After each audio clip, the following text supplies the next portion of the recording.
What if one little act of kindness could change the whole jungle? In a green cartoon forest, a small monkey was always hungry, but no one shared food with him. One day, the monkey saw a colorful bird trapped in a net. "Where?"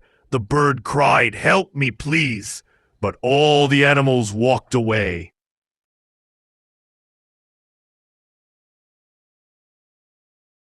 The monkey thought, "I am small and weak, but maybe I can try."